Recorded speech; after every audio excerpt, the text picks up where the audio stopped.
Hello everyone, my name is Taxalbe and welcome back to the Lovecraftian Video Game Retrospective and welcome to A Room Beyond. A Room Beyond is a point-and-click adventure with a Lovecraftian tone.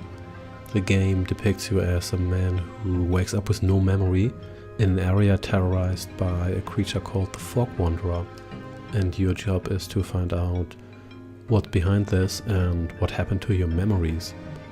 Gameplay-wise, the game is very much a traditional point-and-click adventure. You've got one character, you click on hotspots, you collect items, you solve environmental puzzles, you solve item combination puzzles, all the stuff you would expect from a classic point-and-click adventure. There are a couple of twists though. The first twist is that you can gain a follower, which is simply a character that walks behind you. You can talk to them about different topics, which is quite interesting, and also neatly advance the story without too much inner dialogue. And there's also combat. Combat mostly consists of you just equipping a weapon and clicking on enemies. You do have limited health, but you can usually replenish it by drinking fresh water, and there's a source of fresh water pretty much everywhere, so combat mostly boils down to just clicking on the enemies until you get weakened, and whenever you are weakened, just replenish your health. So there's almost no challenge, and if there is a challenge, it's mostly because your companion is in the way or there are issues with placing your character correctly. The game does offer a couple of quality of life features. The first one is a hotspot indicator. By simply clicking the right mouse button, you can indicate all the spots that allow you to leave the current map or current room you're in. And another one also indicates what spots you've looked at already, which is not only quite comfortable, but it's almost necessary because the game's graphics occasionally make it quite difficult to see where stuff is. In fact, a lot of items are pretty much invisible. For example, you can click on a shelf and there might be an item on there, but there may not be an item on there. It's not real that visible, so you have to pretty much click everywhere if you want to find the items you need to find to advance, unless you use the hotspot indicator, which you don't have to use. So if you like the additional challenge, the additional pixel hunting, then you can just treat it as an optional feature. Another feature is an indicator which points you've already examined.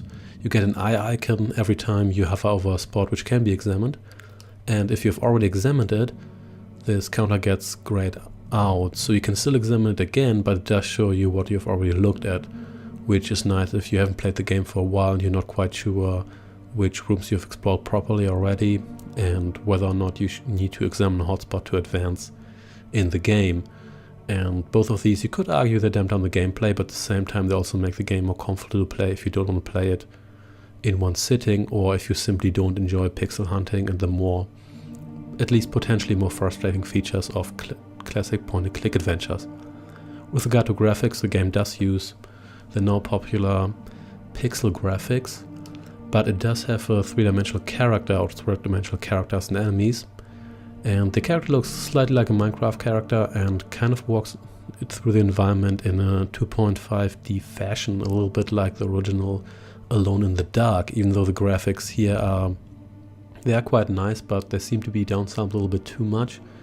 And while they do look very atmospheric, they do look beautiful, and they do enhance the gameplay quite a bit, at times they also get in the way because it's not always obvious where you can actually go, where items are, and where you can examine hotspots or how it's possible to leave the map. And there's a couple of rooms where it's even difficult to find out where you can leave while you use the hotspot indicator.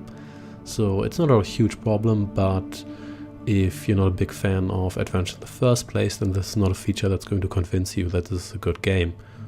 The puzzle design isn't too difficult, again thanks to the hotspot indicator, but a lot of the puzzles are a little bit illogical, at least in the sense that you have to perform a couple of random actions to advance. But overall it's not too bad, and it is in the lower half with regard to difficulty, with regard to point-and-click adventures, at least in my opinion, but that's also because there's usually quite a limited number of items you can have at any given time, and the number of rooms is also quite limited, and movement is generally fast, so you can for most of the time avoid just having to check a lot of rooms and using too many items with too many other items.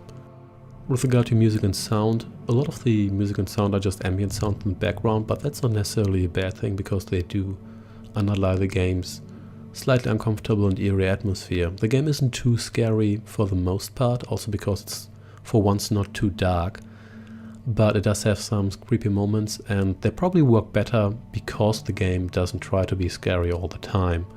So don't expect this to be a truly horrific game, but it is a horror game in its own right and does deserve this indication.